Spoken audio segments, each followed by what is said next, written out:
नमस्कार। पत्रकारिता और राजनीति आपस में काफ़ी मिली हुई है। अगर राजनीति को समझना हो तो किसी पत्रकार से आप बात करें और उस पत्रकार से जो पिछले 3-4 दशक से बिहार की राजनीति को कवर कर रहा है, बिहार के नेताओं को देख रहा है, बिहार में सत्ता को बनते हुए देख रहा है और सत्ता के समीकरणों को बिगड़ते हुए देख रहा है।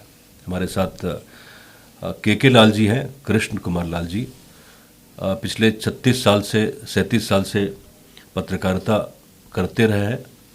अभी पिछले कुछ दिनों पहले इन्होंने सक्रिय पत्रकारिता से रिटायरमेंट लिया। लेकिन एक बात आपको बता दूं, रिटायर कभी नहीं होता। पत्रकार जो होता है, पत्रकार अन्य प्रोफेशंस की तरह कभी रिटायर नहीं होता। पत्रकार जो होता है वो हमेशा सक्रिय होता है। तो लाल जी के साथ में आने का एक बहुत बड़ा मकसद ये था कि बिहार की जो राजनीति है उसमें 3-4 दशक की जो कहानियां हैं, किससे उसको थोड़ा सा मैं समेट लूं और उसी के बहाने कुछ समझूं कि बिहार में कितना कुछ परिवर्तन हुआ। उस समय जब 80 और 90 के दशक में कम्युनिकेशन के साधन नहीं थे बिहार में, तो उस वक्त किस तरह की पत्रकारिता हो रही थी, उस वक्त पत्रकारों के सामने किस तरह के चैलेंज थे, उस वक्त जो स्थिति थी वो किस तरह की थी, राजनीति और समाज और खासकर लॉ एंड ऑर्डर।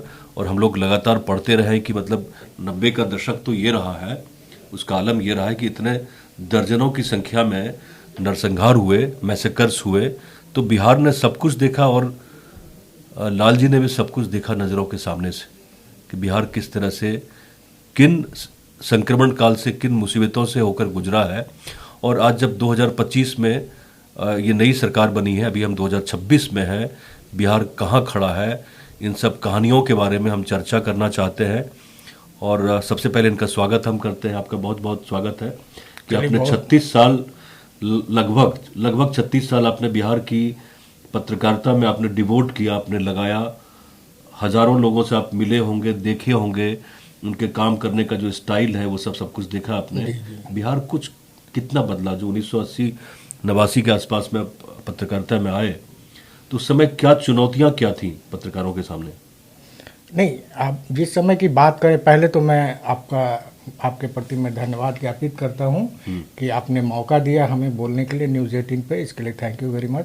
आपने 2 मुद्दा उठाए कि राजनीतिक स्थिति और नरसंहार, और तीसरा भी आप चर्चा कर रहे थे। हम बाद में आते हैं ना, नरसंहार 90 के दौर में आएंगे, लेकिन उस समय पत्रकारों की क्या स्थिति थी? पत्रकारों की स्थिति बहुत चुनौतीपूर्ण काम था, क्योंकि संचार के साधन कम थे।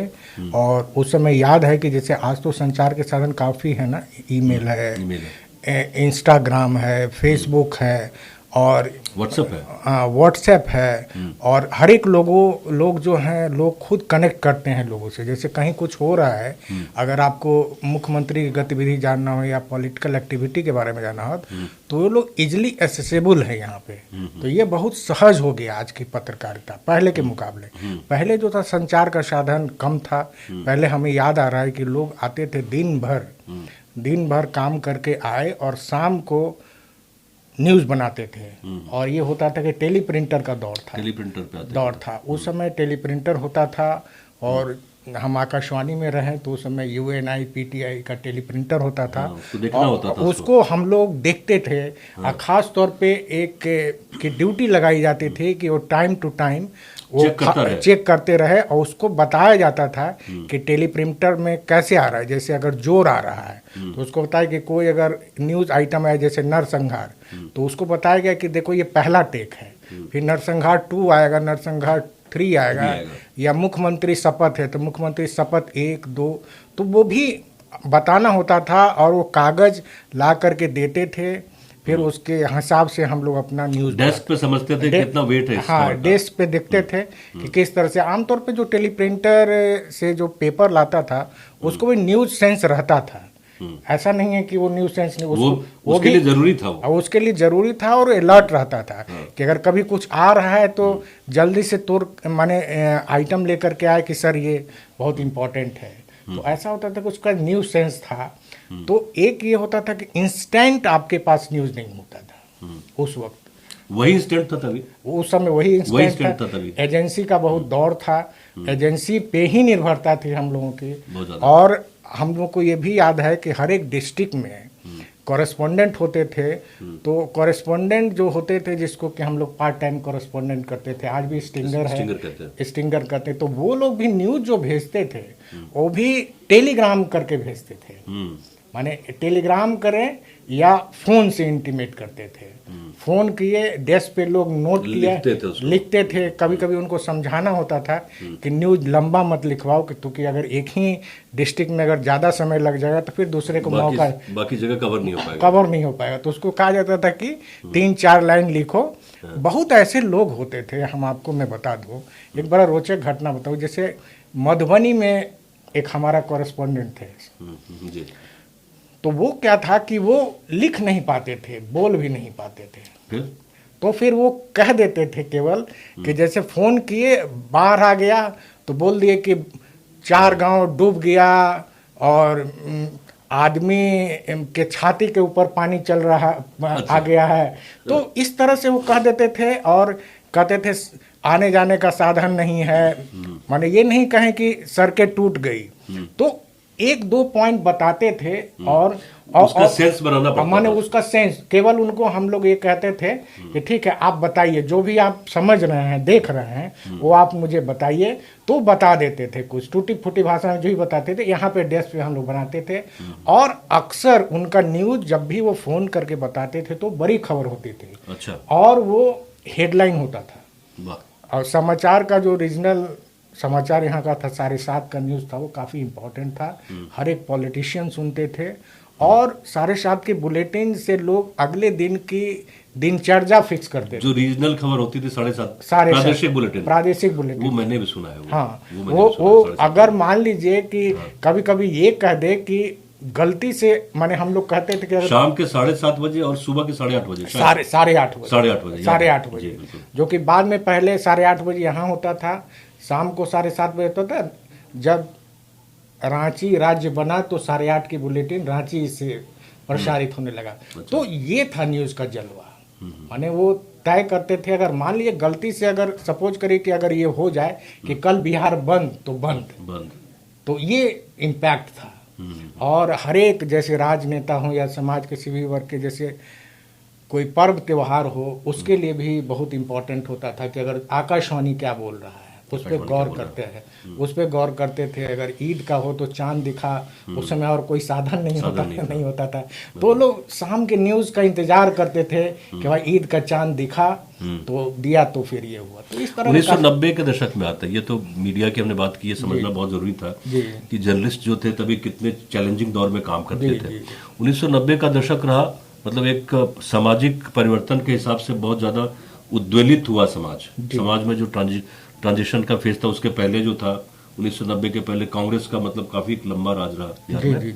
उसके बाद लालू प्रसाद यादव आते हैं, लेकिन जो सामाजिक स्थिति है, सामाजिक जो समरसता है, वो समाज में हमने नहीं देखी।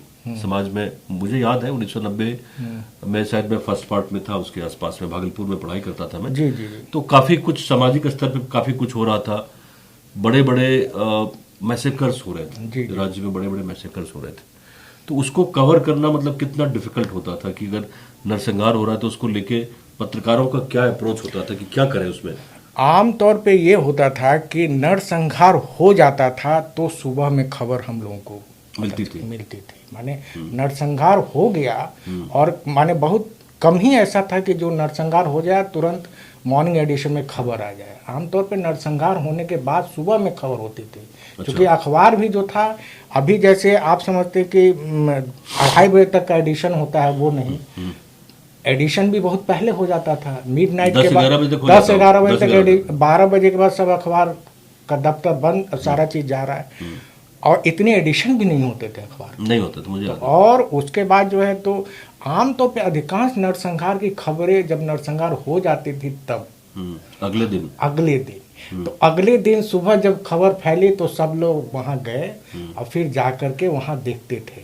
जा करके बहुत ऐसे नरसंहार थे, डेड बॉडीज थे, वहां जाके देखते थे। माने ये भी नहीं होता था कि डेड बॉडी भी उठा के ले गए, पुलिस वो नहीं। उस समय अगर सब अगल बगल के लोग गए तो वो लोग, हम लोग कितने नरसंहार को देखा कि लोग मारे गए और ये है उस तरह से। तो ये था, इस तरह की थी। तो क्या उसमें मतलब एक लॉलेसनेस की जो स्थिति थी, मतलब बिल्कुल कानून का राज तो नहीं दिखता था। क्या इच्छा शक्ति की भी कमी थी थोड़ी बहुत कहीं, कि मतलब उसको कंट्रोल करें? और बिहार को, क्योंकि 90 का दशक एक ऐसा दशक है जो भारत के लिए काफी डिफाइनिंग था। जी जी 1991 में नरसिम्हा राव आते हैं, जी जी वो प्रधानमंत्री बनते हैं, और भारत के अलग अलग राज्यों में हम देख रहे हैं कि वहाँ विकास के कार्य हो रहे जी। थे। दक्षिण के राज्य तभी तो इतने आगे बढ़ गए। जी जी और हम यहाँ जो थे बिहार में एक दूसरे ही प्रॉब्लम से ग्रसित थे। यहाँ सामाजिक स्तर पे बहुत बड़े बड़े दर्जनों नरसंहार हो रहे थे। तो बिहार कैसे पीछे छूट गया, ये तो थोड़ा बहुत समझ में आता है। एक बात तो नरसंहार की आपने चर्चा की, ये नरसंहार जो थे जातीय नरसंहार होता था, कास्ट, हाँ, बिल्कुल। माने कास्ट वार होता था। माने उसको एक बात गौर करनी और चर्चा भी की जानी चाहिए कि वो कास्ट वार होता था, कि माने ऊंचे जात के लोग नीचे जात के लोगों को, दलित की हत्या कर दिया, दलित लोग फिर ऊंचे जात को, तो ये कास्ट वार चला। और ये नरसंहार जितना भी हुआ वो सब कास्ट वार हुआ। उसको आप ही नहीं करते कि मामूली दुर्घटना या ये नहीं था, ये था। आप चर्चा क्या कर रहे थे? राजनीति की। हाँ, क्या था राजनीति? मैं बोल रहा था कि राजनीतिक इच्छा शक्ति की कमी थी कि उसको रोकें, या सामाजिक स्तर पे इस तरह का कुछ प्रयोग हो कि भाई इस तरह की हत्याएं ना हो जो बड़ी बड़े स्तर पे हो रही थी तभी। हमें लग रहा है कि उस वक्त का जो शासन था ना, वो नरसंहार को रोकने के प्रति ज्यादा गंभीर नहीं थी। नहीं थी। हमें ये लग रहा है कि वो भी जो थे जातीय नरसंहार के प्रत्यक्ष या अप्रत्यक्ष तौर पे वो भी हिस्सा होते थे। जैसे मान लीजिए अगर किसी दलित का हत्या हो गया तो फिर ऊंची जाति की हत्या हो, तो वो दिखा नहीं हमें। यही वजह है कि बदले की कार्रवाई से हमेशा नरसंहार का सिलसिला जारी रहा। अगर हम ये मान लेते हैं कि अगर उस समय की सरकार अगर गंभीर होती तो शायद ये नरसंहार एक होता, रिपीट नहीं होता। केंद्र का उसमें क्या रवैया था, मतलब कोई, या वो सिर्फ एक मूक दर्शक बने हुए थे केंद्र के लोग? नहीं, केंद्र में जो लोग बैठे थे, केंद्र के लोग गंभीर थे। केंद्र के लोग इस पे बहुत चिंता व्यक्त करते थे कि या गृह मंत्रालय के अधिकारी आते थे और टीम आती थी, तो वो लोग बड़े गंभीर थे। लेकिन केंद्र सरकार केवल एडवाइजरी इशू करती थी। एडवाइजरी का पालन करना तो राज्य सरकार का दायित्व था, लॉ एंड ऑर्डर यहाँ का काम था।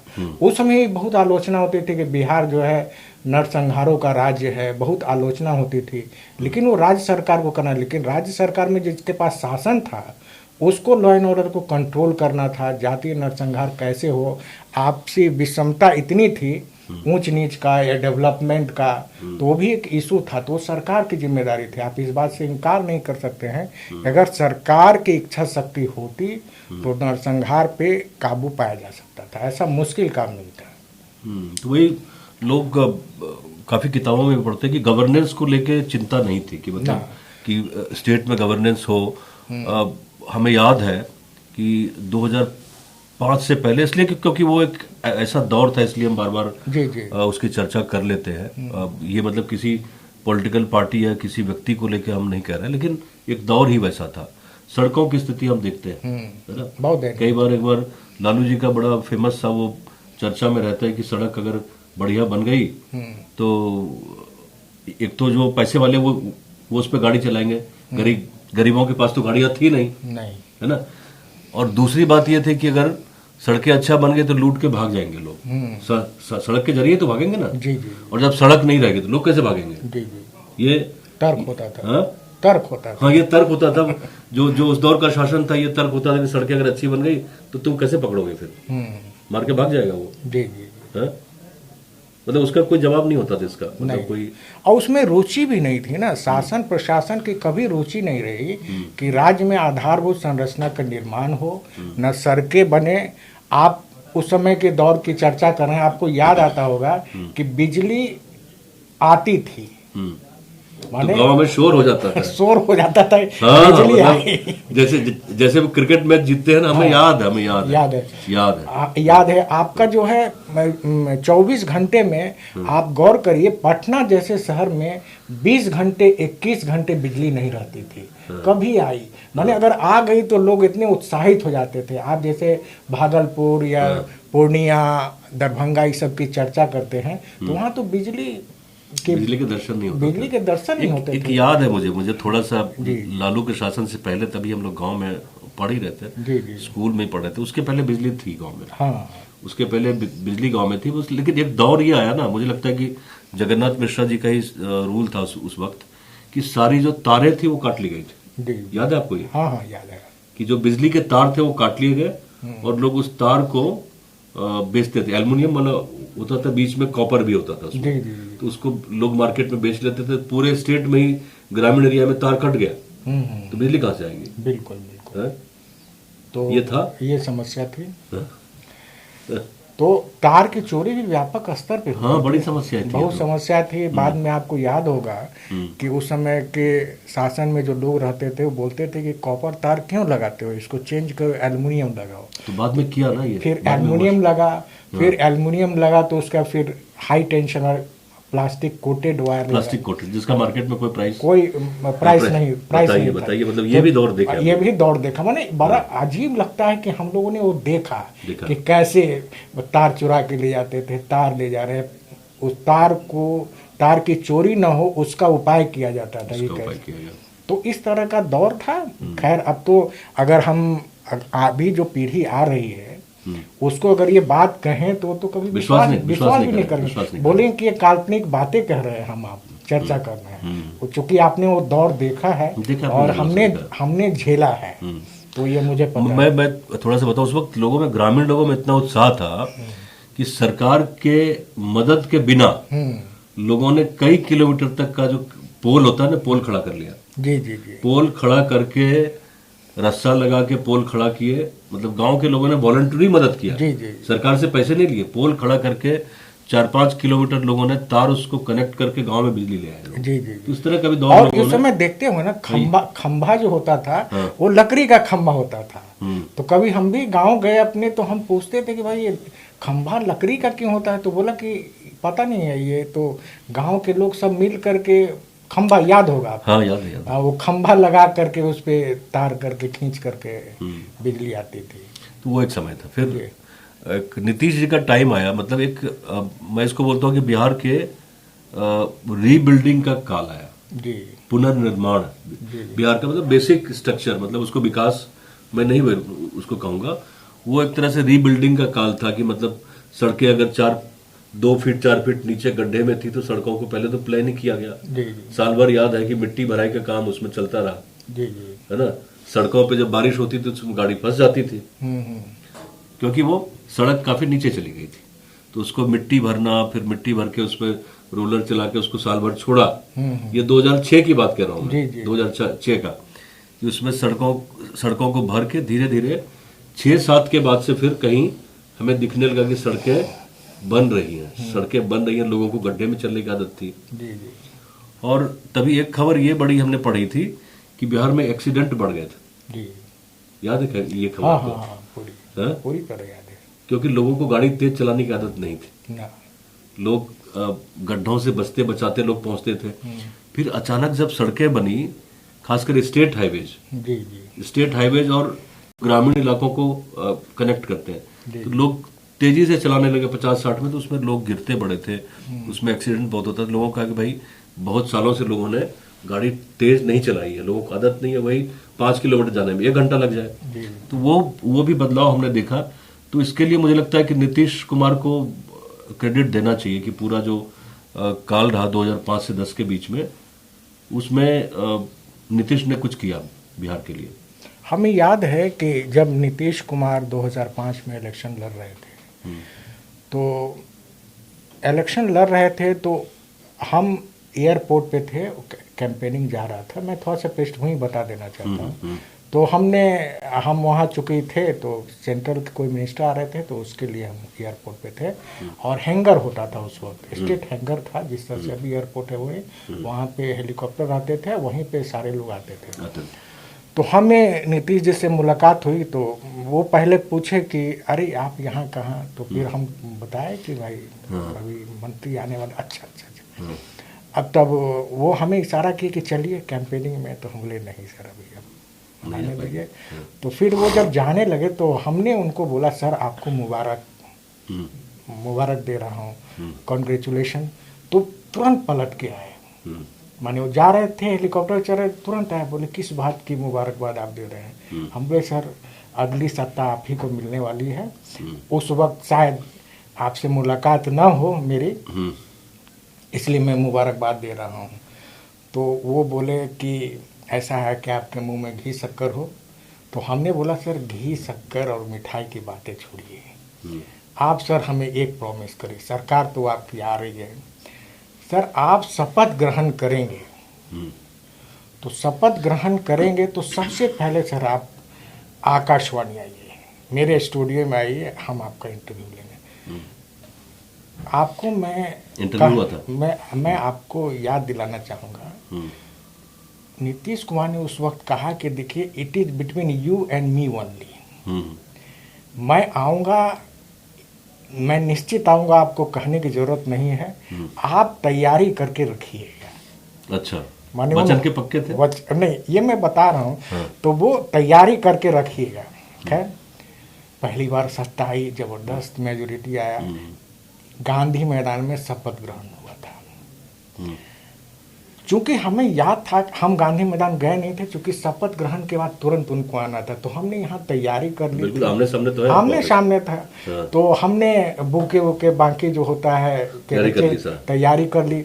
लोग हम पे हंस भी रहे थे कि आप कहाँ से आप जो है ये इंतजार कर रहे हैं। लेकिन आपको मैं बताऊं कि नीतीश कुमार जी ने शपथ लिया, मंत्री ने शपथ लिया, किसी ऑफिसर्स को पता नहीं था कि आकाशवाणी जाना, सीधे उन्होंने कहा चलिए आकाशवाणी आइए, और मैं आकाशवाणी के पोर्टिको पे उनका इंतजार कर रहा था बुके से। तो बाकी सारे लोग थे वो दंग हो गए कि भाई आए, और बोले चलिए, हम बोले बैठिए कूदे, बोले नहीं चलिए स्टूडियो इज रेडी। तो हम तो स्टूडियो रेडी करके रखे हुए थे, स्टूडियो रेडी करके रखे।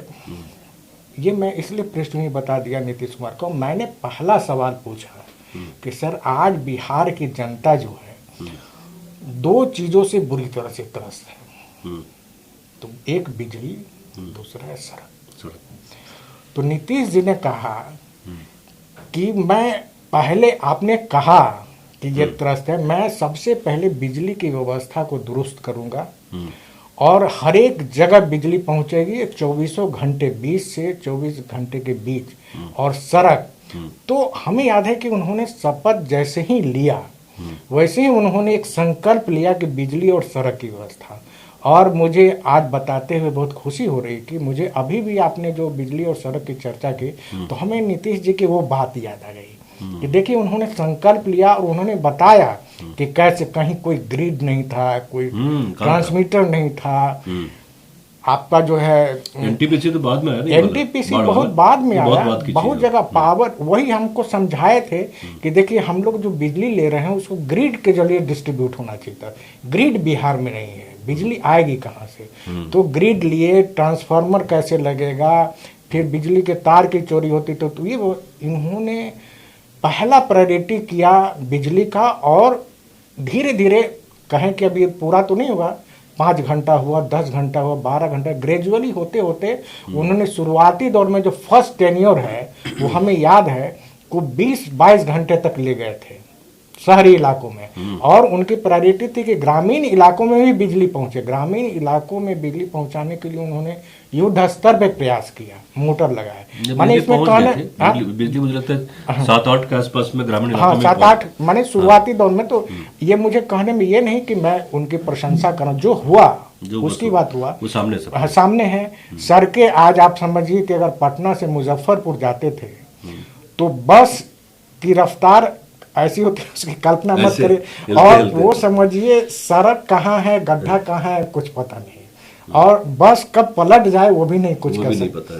तो आप अगर पटना से मुजफ्फरपुर जा रहे हैं तो 4 घंटा मान के चलिए, अभ्यस्त हो चुके थे। लेकिन धीरे धीरे सारे चीज बना। अभी आपको याद हो रहा होगा कि पुल बनने से कितनी समस्या का समाधान हुआ। महात्मा गांधी सेतु पहले याद करिए कि स्टीमर से लोग जाते थे इस पार से, लोग बता रहे थे यार, लोग बता रहे थे पहलेजा घाट में स्टीमर पकड़ते थे और उस तरफ जाते थे। वो स्टीमर किनका चलता था? वो बच्चा बाबू का जो स्टीमर था, पूरे पूरे गंगा जी के क्षेत्र में हाँ था। गंगा जी के आपके भागलपुर हाँ, यहाँ से लेके भागलपुर तक था हाँ, बच्चा बाबू का। उनका पूरा एकदम ऐसा लगता था पूरा एम्पायर था। हाँ। और वो उसका भी अलग रोमांच नहीं, बच्चा बाबू को देखे नहीं, लेकिन नाम बड़े नाम सुने अभी नाम भी, उनका हाँ। सुने। और जहाज से इस पार से उस पार जाने का अलग रोमांच भी होता था, भले क्राइसिस था, लेकिन आप देखिए कितना सहज हो गया है, सड़कें कितनी अच्छी हो गई है। और उसके बाद सड़क में जो है क्वाड्रिलेटरल, जो अटल बिहारी वाजपेयी का सपना था, जो एक्सप्रेस हाईवे बना, वो सब सारा तो बहुत आसान हो गया है। पहले तो अब एक बदला हुआ बिहार तो देख रहे हैं। हाँ एकदम, मतलब हमें निराशा तो नहीं होनी चाहिए बिहार के अगर फ्यूचर को नहीं। देखें आप तो। जो है कि देखिए इंफ्रास्ट्रक्चर के मामलों में देखिएगा आज के तारीख में, चाहे राजनीति को लेकर के जितनी भी बातें की जाए, लेकिन इंफ्रास्ट्रक्चर जो है उसकी कोई सानी नहीं है बिहार में। कम से कम बिहार का कोई कॉर्नर ऐसा नहीं है जहां सड़क नहीं है, पुल नहीं है। गंगा नदी पर देखिए कभी एक पुल होता था, एक पुल महात्मा गांधी सेतु होता था, सिमरिया घाट में होता था, अब देखिए कितने पुल बन गए हैं। तो आवाजाही तो बहुत आसान हुआ। तो हमें क्या लगता है, मतलब एज ए बिहारी हमें क्या लगता है कि हम लोग जो ट्रेन था 1991 के दौर वाला, उसको तो मिस कर गए पूरी तरह से जी। और उसी की परिणति है कि अभी जब पर्व होता था, आप देखते हैं कि लाखों की संख्या में लोग आते हैं। इलेक्शन में हमने देखा जी कि लगभग 1 करोड़ के आसपास में लोग आए होंगे वोट डालने के लिए। जी। ये उसके लिए विशेष प्रयत्न करना पड़ा जी कि छठ के आसपास में हमने रखा, तभी तो इतना गया जो वोटिंग परसेंटेज था। नहीं तो वोटिंग परसेंटेज तो इतना हुआ नहीं कभी। तो एक दिल में मलाल तो रहता है हमें, मतलब एक पत्रकार के रूप में नहीं कह रहा हूँ कि एक बिहारी होने के नाते मैं कह रहा हूँ कि एक मलाल तो होता है कि वो बस अगर नहीं छूटती तो बिहार कहीं और होता। बिहार में मेधा की और स्किल्स की तो कमी मुझे दिखती नहीं है, कभी नहीं। स्किल्स की कोई कमी नहीं है। तो वो जो बस थी वो हम लोग मिस कर गए जी 1991 वाला। तो उस समय जब सब कुछ हो रहा था तो कभी नहीं लगता था कि बिहार में भी आए। जब पूरे हम देखते हैं कि नॉर्थ का बेल्ट देखते हैं और साउथ इंडिया का पूरा बेल्ट देखते हैं, लगता है कि वो काफी आगे है। जो बहुत आगे। चाहे सड़कें हो या जो औद्योगिकरण का दौर चला, हम गुजरात में थे तो हम फार्मेसी की अभी बात कर रहे हैं कि यहाँ हो सकता है। गुजरात में नरेंद्र मोदी के मुख्यमंत्री बनने के पहले ही स्थिति बहुत बेहतर हो गई थी वहाँ। जी। जगह जगह पे जो सूखा एरिया है, ड्राउट प्रोन एरिया है, उसमें फार्मेसी की बड़ी बड़ी फैक्ट्री लगी हुई है ना। मेडिकल सेक्टर में अभी भी मुझे लगता है कि गुजरात का 25-30% अभी उनकी भागीदारी है जो टोटल प्रोडक्शन है। तो ये रुके कैसे? ये जो चीजें हैं, अभी तो सरकार के सामने कोई, हम लोग चर्चा कर रहे थे, अब तो कोई काम नहीं बचा है, विकल्प कोई नहीं है सिवाय इसके कि आप विकास करें। नहीं, अभी जो है एक जो उस समय जो थी आधारभूत संरचना का बहुत अभाव था, वो आधारभूत संरचना का तो निर्माण हो गया है। माने बिहार में ये नहीं कह सकते कि सड़कें नहीं है, पुल नहीं है, आधारभूत। अब यहाँ पे ज्यादा जोर देने की बात है, जैसे गुजरात की बात की आपने कि गुजरात में उस जमाने में बहुत सारा इंडस्ट्री लगा और ये लगा। तो अभी सरकार को ये चाहिए कि यहाँ पे इंडस्ट्री लगे, उसके लायक माहौल हो और क्या सुविधाएं दी जा सकती है, उससे रोजगार के अवसर ही बनेंगे। आप हमेशा देखेंगे कि हर एक सरकार आएगी, जो भी पूर्वी चंपारण पश्चिमी चंपारण घूमेंगे तो सबसे पहले चीनी मिल जाएंगे, चीनी मिल इतने खोले जाएंगे। तो प्रधानमंत्री भी आए तो वहाँ चीनी मिल देखने गए थे, वो देखने गए। लेकिन हमको ये लग रहा है कि हर एक बार हम देखते हैं जो भी नेता वहाँ जाते हैं बोलते हैं चीनी मिल खुलेगा, लेकिन वो घोषणा होता क्या है, माने उसका कितने चीनी मिल खुली, ये कम से कम गवर्नमेंट को, ये आम लोगों को ये जानकारी देनी चाहिए कि भाई इतने चीनी मिल खुले। केवल कह देने से काम नहीं होता है। चीनी मिल का भी इंडस्ट्री काफी था वो एक जमाने में बिहार में। आप अगर आप याद करिए, पूर्वी चंपारण पश्चिमी चंपारण जाइए, कभी वाल्मीकि नगर जाइए, सड़क के रास्ते देखिए तो क्या गन्ने की खेती होती है, अभी भी हो रही है अच्छी खेती। और कुछ चीनी मिल की जर्जर अवस्था देख के रोना आता है किस तरह से। तो उसका पुनरुद्धार हो सकता था कि वो चीनी मिल स्थापित किया सकता है। बहुत इंडस्ट्री भागलपुर एरिया में बहुत सारा इंडस्ट्री स्थापित किए जा सकते थे, बुनकर लोगों के लिए हो सकता था, बहुत होता। मैं एक थोड़ा सा एग्जांपल बताऊं। पिछले दिनों में भागलपुर गया था, एक जर्नलिज्म का ही सेमिनार था उस सिलसिले में। तो वहाँ नाथनगर एरिया आपको पता ही होगा, सिल्क का बड़ा हब है वहाँ के जो लोग हैं वो लोग यूके और यूएस के लिए प्रोडक्ट बना रहे हैं। वहाँ से मतलब आउटसोर्स वो लोग करते हैं, अपना काम देते हैं इनको बनाने के लिए, हमें यकीन नहीं हुआ कि इतना क्वालिटी का काम वहाँ हो सकता है। तो बहुत सारी चीज़ें जो छुपी हुई हैं, मेन स्ट्रीम मीडिया में नहीं आ पाती हैं, जी। या सरकारें भी ध्यान नहीं दे पाती हैं। इनकी अपनी मजबूरियां होंगी सरकार की, अपना गवर्नेंस का, लेकिन बहुत सारी चीज़ें जो मतलब रह जाती है। सिल्क एक बहुत बड़ा फैक्टर है। बिल्कुल बिल्कुल। सिल्क बहुत बड़ा फैक्टर है। सिल्क जिस तरह से आपने बोला हब है, अगर सही मायने में वहाँ पे एक सेंटर बनाया जाए तो बिहार का नाम ग्लोबल लेवल पे आएगा। और भागलपुर का सिल्क तो बहुत नामी है।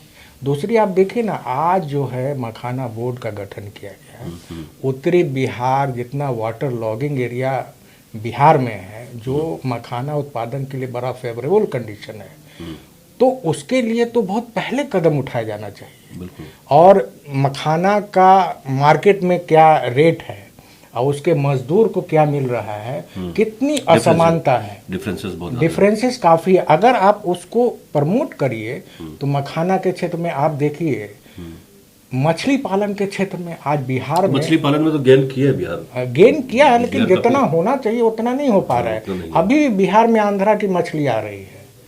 तो यहाँ पे मछली उत्पादन और मखाना का या हॉर्टिकल्चर के क्षेत्र में अगर ये हो, आप देखिए लीची जो है, जमीन बड़ी उपजाऊ है बिहार, बड़ी उपजाऊ है लीची के क्षेत्र में। लीची को लेकर के आप अगर यूरोपियन कंट्री जाएंगे, मैं स्विट्जरलैंड गया था तो वहाँ पे लीची आया, तो वहाँ के लोगों से मैंने बात किया और सारी बातें बताई कि मैं आई एम फ्रॉम बिहार, और मुजफ्फरपुर में बड़े माने थ्रिल्ड हो गए कि इस तरह से सारा चीज़ है। देखिए वहाँ वो इंडिया का ब्रांड था, वो दिखा रहे थे, तो हमें बड़ी खुशी हुई। तो आप देखिए लीची में है, मैंगो का एरिया देखिए, मछली का तो राजा आम है, वस्त्र के क्षेत्र में आपने बात की, इस सब की फ्रूट का लेकर के इस सब का प्रोसेसिंग यूनिट बने, बहुत आसान काम है। माने ऐसा नहीं है कि बहुत ऊंचाई है, लेकिन इस तरह का अगर करें तो इससे प्रत्यक्ष अप्रत्यक्ष तौर पे रोजगार होगा, राज्य की आमदनी बढ़ेगी। तो सरकार को देखिए इंफ्रास्ट्रक्चर हो गया, विकास की गति को और तेज करना है।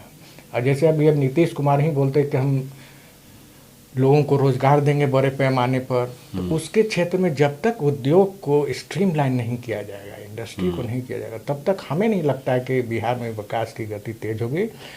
इंफ्रास्ट्रक्चर सुपर माने ये क्या है, उसको सैचुरेशन के पॉइंट पे आ रहा है इंफ्रास्ट्रक्चर। अब इंफ्रास्ट्रक्चर आप जब सोशल सेक्टर में जब इन्वेस्ट करते हैं तो रिटर्न भी चाहिए ना। हाँ। तो सड़कें बना दी वो तो ठीक है, लेकिन अब रिटर्न के लिए हमें कुछ करना पड़ेगा ना, तभी बिहार का डेवलपमेंट होगा। एक बात लगातार चर्चा में रहती है जनरली कि बिहार के विकसित नहीं होने के पीछे हम नेताओं को ब्लेम कर देते हैं कि जो नेता है, फला पार्टी का नेता है, उसने कुछ नहीं किया, फलाना ने कुछ नहीं किया, इसलिए बिहार अविकसित रह गया। लेकिन एक ब्यूरोक्रेसी भी है, क्योंकि ब्यूरोक्रेसी एक ऐसा फोर्स है जो फोर्स इन कंटिन्यूटी है। वो लगातार जब तक वो रिटायर नहीं होते तो एक अधिकारी पूरी जिंदगी निकाल लेता है, मतलब बिहार में रह सकता है वो, उनको तो मैंडेट लाना नहीं होता है।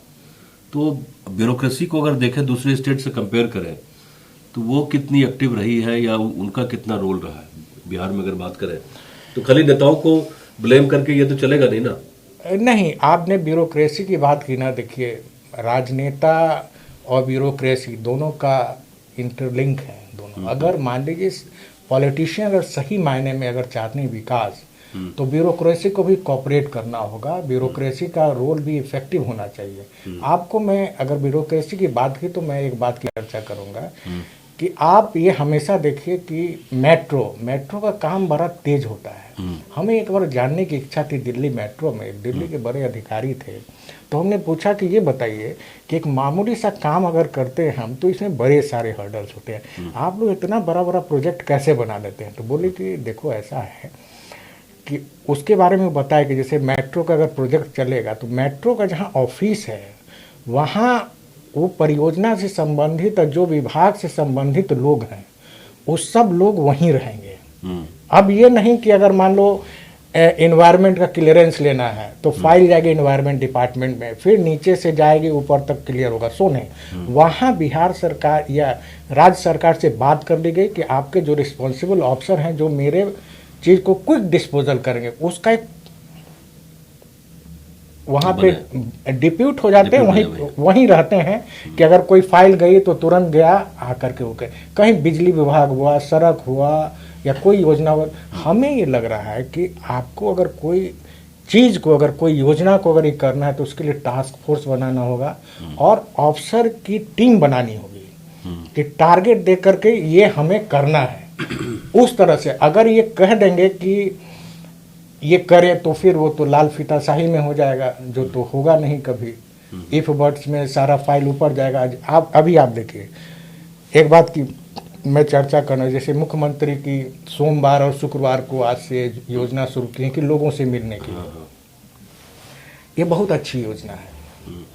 उसको मैं कहूँगा कि देख, हर एक लोगों को शिकायत है कि डिपार्टमेंट में लोग नहीं मिलते हैं। जाते हैं तो हमें कोई, मेरी बात कोई नहीं सुनता है, चाहे जिसका भी हो सोच। लेकिन उसके लिए हैट्स ऑफ कि सोमवार और शुक्रवार का दिन तो निर्धारित किया, हर एक आदमी जाएगा, मिलेगा, कुछ तो समस्या, मान लीजिए 10% समस्या सॉल्व तो होगा। पिछले दिनों खबर आई थी, उसकी चर्चा बड़ी लाजमी है। बिहार में अपराध का जो मुख्य कारण है वो जमीन है। लगभग 60% जो आपके क्राइम हो रहे हैं बिहार में, that is because of land dispute. हमेशा से ना, हमेशा से आप नरसंहार भी देखिए तो उसके आड़ में जमीन है। जमीन है, अगर जमीन का विवाद सुलझ जाए तो आधा क्राइम रुक जाएगा। अभी लग रहा है कि ग्रामीण स्तर पर जो स्थिति देख रहे हैं, जो फीडबैक हमें मिल रहा है, सरकार को कोऑपरेट कर रहे हैं लोग। सरकार का अधिकारी जो मतलब ब्लॉक लेवल के अधिकारी है, वो तो ब्लॉक लेवल के अधिकारी अभी पूरी तरह से सहयोग नहीं कर रहे हैं।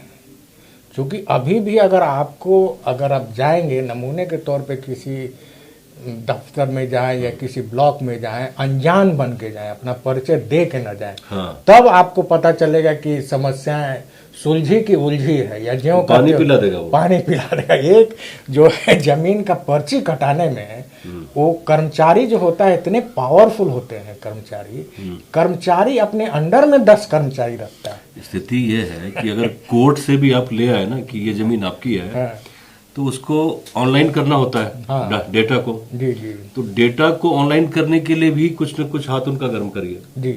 माने वहाँ तो बिना बहुत मुश्किल है, बहुत चुनौतीपूर्ण है।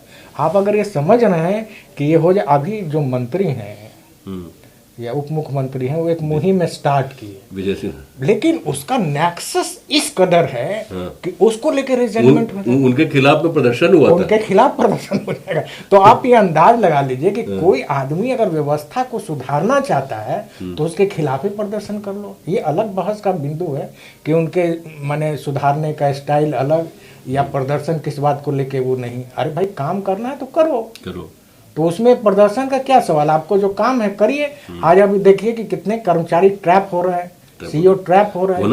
होना चाहिए। हर एक जगह आप कहीं भी एट रैंडम, आप तो बहुत प्रभावशाली मीडिया में हैं, आप एट रैंडम कहीं सर्वे करवाइए ना, लोग क्या कहते हैं। नहीं करवा रहे, हम तो करवा रहे हैं, ग्राउंड से स्टोरी करवा रहे हैं। तो उसका फीडबैक देखेंगे तो लगेगा कुछ नहीं चेंज है। लेकिन लोग इस बात की प्रशंसा जरूर कर रहे हैं कि भाई एक कम से कम इनिशिएटिव तो उठाया जा रहा है, इसकी लोग प्रशंसा कर रहे हैं। आप अगर पूरे बिहार में किसी भी कोने में जाइए तो इस बात की चर्चा होती है कि चलिए मामले को तरफ सरकार कोई रुचि तो ले रहा है इसमें, कोई रुचि ले रहा है तो कभी राहत मिलेगी, कभी न कभी। हाँ, कभी राहत। एक आखिरी एक चर्चा कर लेते हैं।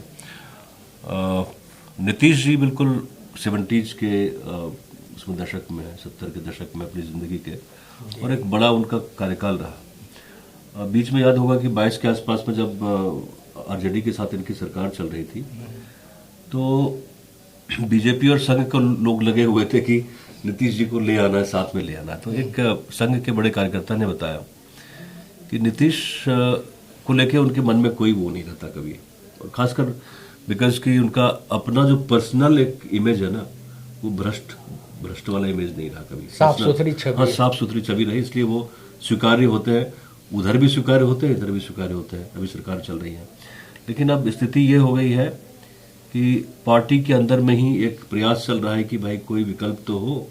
नीतीश जी के पास के बाद कौन उठाएगा झंडा? जनता दल यूनाइटेड का झंडा उठाने वाला कोई तो चाहिए, जी। परिवार का आदमी चाहिए। और नीतीश जी कहते हैं कि हमको मतलब परिवारवाद से कोई लेना देना नहीं है। नीति ये तो बड़ी एक चिंता का विषय है। नहीं, चिंता के भी देखिए, आप अभी एक बार उठ रहा है कि परिवारवाद से हमेशा दूर रहे हैं नीतीश हमेशा जी। दूर रहे ना। और कभी अब उनके पुत्र जरूर हैं कि, लेकिन कभी ये नहीं चाहते हैं कि जिस तरह से दूसरी पार्टी में अपने बेटे को डायरेक्ट एंट्री करवाते, उस तरह से इनकी मंशा नहीं होती है। और इनकी अभी भी छवि है। और एक बार इनफॉर्मल आरजेडी में देख लीजिए, कुशवाहा जी को देख लीजिए, कुशवाहा जी का तो मतलब उनका तो एक्सट्रीम हो गया, एक्सट्रीम हो गया ना। वो तो पूरा डिसाइड कर चुके थे कि हमको लाना ही है। हाँ, तो उनके पीछे भी उनका तर्क है। हाँ, उनका तर्क को भी आपको मानना होगा। नहीं, मान रहे तर्क कर रहे हैं कि अगर हमको पार्टी बचानी है तो हम क्या करें। मान लीजिए अगर हम नहीं करेंगे तो दूसरे तो छोड़ के भाग जाएंगे। और हुआ भी। हाँ, तो ये जो आपने नीतीश कुमार की जो बात की, नीतीश कुमार ने हमेशा शुरू से दौर करिए, आप ये गौर करिए कि जीतन राम मांझी को जब बनाए इन्होंने सत्ता दिया था तो उन्होंने एक विकल्प के तौर पे दिया था, याद करिए उस समय। माने नीतीश कुमार ने कहा कि भाई चलो अब आपकी चर्चा भी हुई थी कुछ। हाँ, बहुत अच्छी नीतीश जी से चर्चा हुई थी। जी। तो इस तरह से उन्होंने कहा कि जब नीतीश कुमार ये मांझी जी अपने मुख्यमंत्री बने तो उसके बाद जो स्थिति हो गई वो तो छिन्न भिन्न हो गया। फिर एकदम आप जैसे जो पावर में रहते हैं उस समय की स्थिति और जो पावर में नहीं रहते हैं उस समय की स्थिति दोनों अलग हो जाते हैं। क्योंकि पावर आपके पास है तो लोग गणेश परिक्रमा करेंगे हमेशा, जैसे ही पावर हटा चले जाते हैं। तो नीतीश कुमार की वही स्थिति हुई। जितने अगर मुख्यमंत्री थे, जितने लोग उनके इर्द गिर्द थे, वो सब बिल्कुल अलग हो गए। वो सब फिर मांझी जी के चारों तरफ लगे। अब उसमें हुआ कि मांझी जी तो अपने मन मिजाज से काम करने लगे फुल फॉर्म में, और वो ऐसे काम करने लगे जो नीतीश कुमार को सूट नहीं कर रहा था। नीतीश कुमार ने सोचा था कि मांझी जी जो हैं, जो हमारे शासन प्रशासन जो उनका लाइन लेकर के चलेंगे, लेकिन वो लाइन से अलग हो गए। वो लाइन से अलग हो गए तो मैं एक घटना की बात करूंगा जहां पे उनसे मुलाकात हुई, बात हुई इनफॉर्मल चैट में। वो बड़े व्यथित दिखे और इतने व्यथित दिखे कि कहे कि अब किस पे भरोसा किया जाए। जिसको मैंने आगे बढ़ाया सबने हमको धोखा दिया। तो सच्चाई है। और सबने धोखा दिया। और एक अब मैं इस समय नाम नहीं लूंगा, लेकिन एक का नाम लेके बताने लगे, देखिए इनको मौका दिया तो उसने धोखा दिया, इसने मौका दिया तो मांझी जी को बना दिया, तो देखिए आप ही बोलिए कि क्या मांझी जी। तो एक आप देखिए कि फिर उस समय माइंड सेट बनाया कि मांझी जी को अलग करना है। ऐसी बात नहीं है। नीतीश कुमार हमेशा विकल्प की तैयारी करते हैं। माने आप मांझी जी से गौर करिए, मांझी जी के सामने विकल्प दिया। आप एक समय अगर आपको याद होगा तो उन्होंने पैरेलल लाने के लिए आरसीपी को साथ रखा। आरसीपी के पहले ललन सिंह को भी साथ रखा। ललन सिंह से भी उनका मुंह भंग हुआ। फिर आरसीपी को रखे तो आरसीपी से भी मुंह उनका भंग हुआ। तो ऐसा नहीं कि वो विकल्प तैयार करते हैं, लेकिन वो कहते हैं कि अब विकल्प तैयार करें कुछ, विकल्प के परिवार ही है। तो उस तरह विकल्प परिवार नहीं। उसका ये हुआ कि भाई आप जो है कि ये आपके अभी कार्यकारी अध्यक्ष जो है संजय कुमार झा जी वो हैं। तो ये इलेक्शन के दौरान जो है टिकट बंटवारे के दौरान जो चर्चा हुई उसमें ही बड़े क्षुब्ध हो गए कि अब जिसको मैंने किया वही अगर ये कर रहे हैं। बड़ी खतरनाक चर्चा हुई। खतरनाक चर्चा हुई। कुछ लोगों का नाम कट गया था। कुछ लोगों का नाम कट गया।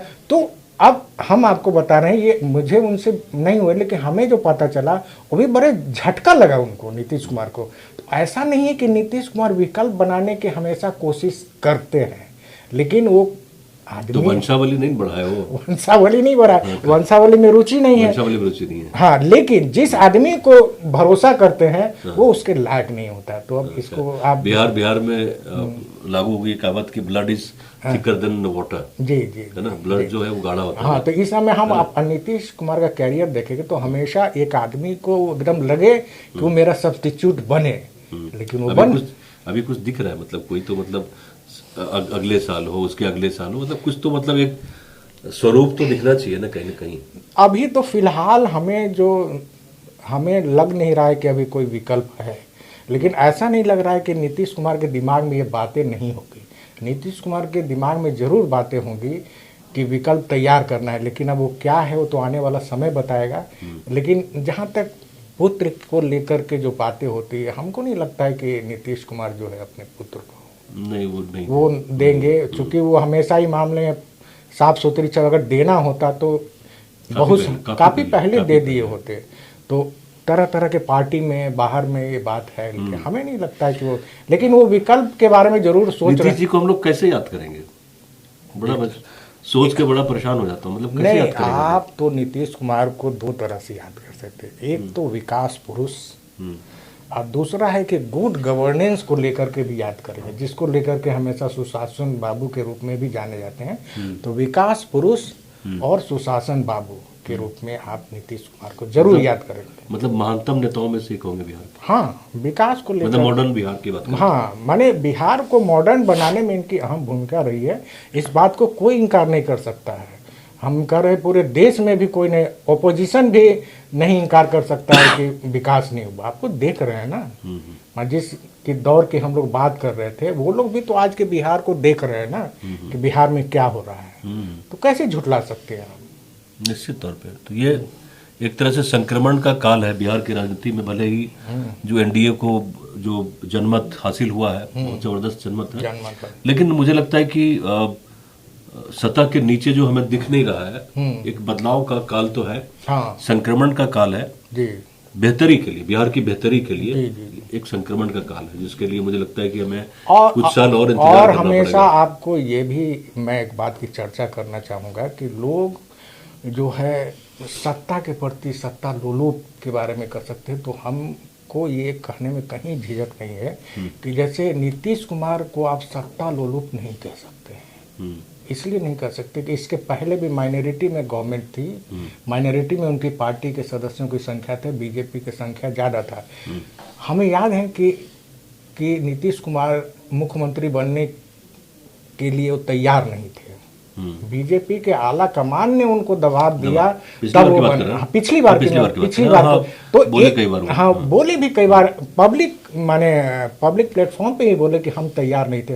तो इस तरह से ये आप नहीं कह सकते हैं कि वो सत्ता लोलुप भी है और उसके लिए भाई आप हैं, अगर दबाव दिए तो हम बन गए, और वही नतीजा अभी आप देख लीजिए ना, यहाँ जो स्थिति है सो और महाराष्ट्र की स्थिति का देख लीजिए, दोनों में तुलना कर लिए, कुल मिला के यही है, मिलता जुलता पॉलिटिकल। बीजेपी के सामने भी कोई वो नहीं है, मतलब ना, इनकी मजबूरी भी है कि भाई आप गठबंधन को लेके आगे बढ़िए, और बिहार को भी आगे बढ़ाइए, तो इस तरह से है कि कंफर्टेबल भी हैं नीतीश जी बीजेपी को लेकर। ये गए भी गठबंधन में, महागठबंधन के साथ रहे, लेकिन जो नीतीश कुमार की मेंटेलिटी है ना, उसके हिसाब से तो नहीं चल पाया ना। जो जिस तरह से सोचते थे उस तरह से नहीं होता था।